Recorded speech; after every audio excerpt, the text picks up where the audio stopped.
Hello. During the summer months, I have been teaching headstand in my classes. So I have been incorporating headstand as part of my in-person classes. And today I just want to talk a little bit about it.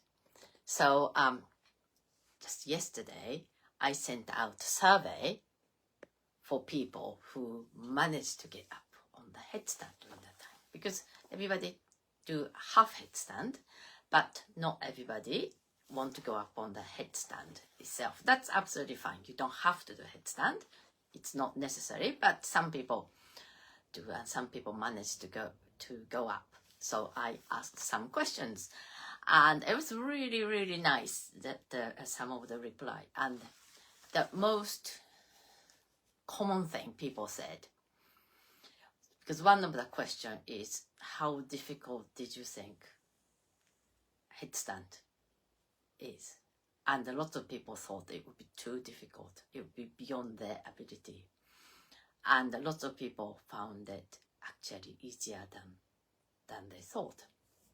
And really lots of people said, I thought I would never go up. I thought it would be too difficult. Also, lots of people said, it's really nice to learn things at my age. So, people have different age, but sort of almost everybody tend to think they're too old. So lots of people thought they're too old to learn something new.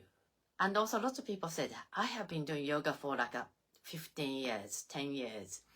And I thought I got to the stage where I cannot learn anything new.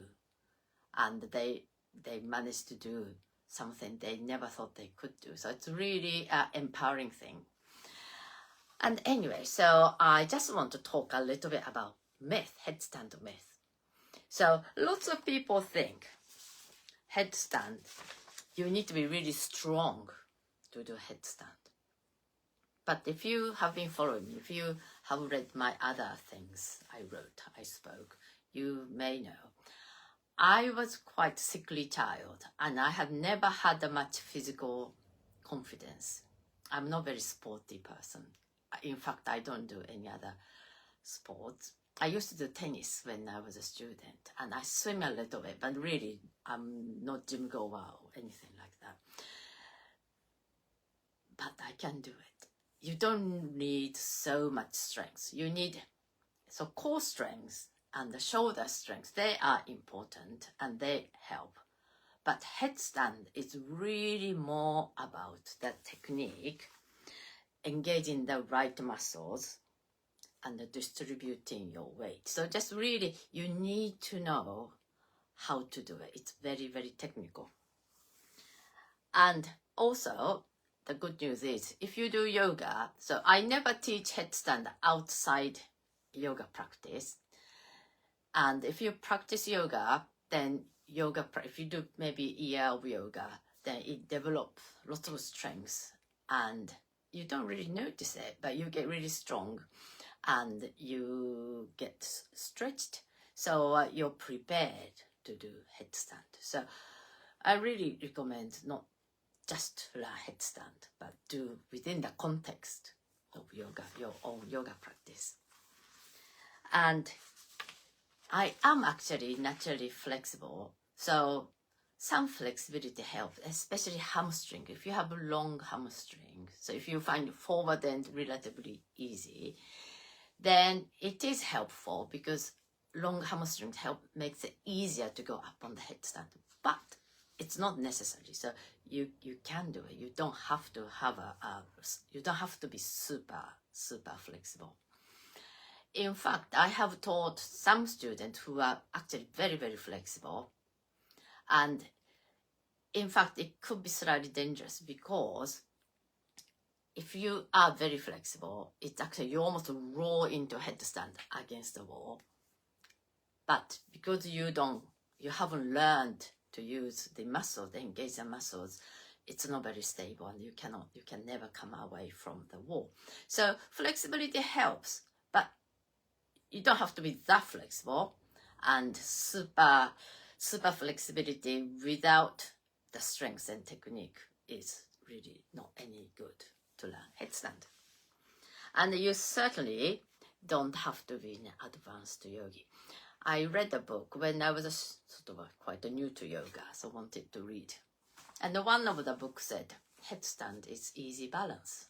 And I was like, what? Because, for beginners, it feels really quite incredibly difficult. But now I know what the book says, but what that means. It's not as difficult as you think. You just need to know how to get into it. And there are really few very important key points to do headstand, but not many, maybe like 4 or 5 things at most. I can only think two of the things which are really, really important, which is shoulder engagement and the right placement of the elbows, and a few other things. So it's not that lots of things you need to know, but you need to implement it because you need to do all these things together. So that's where the practice comes. You need to practice, practice, practice. It doesn't happen in your first attempt. But if you gradually approach it, then there comes a point where you feel, maybe I can try.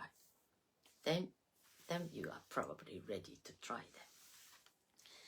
And also, among some people, the headstand against the wall is cheat.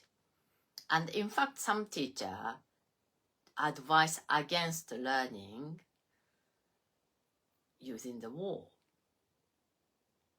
And he explained it, and I know where he comes from, because it's a slightly different technique. But I think for most people, using the wall is really, really helpful. You learn to go up, because for most people, it's the fear of going up. So you really do need the wall to support you, or somebody standing behind you. But you can always have somebody help you. So really, to practice on your own, you need to learn to use the wall. And also, why should you ever come out of the wall?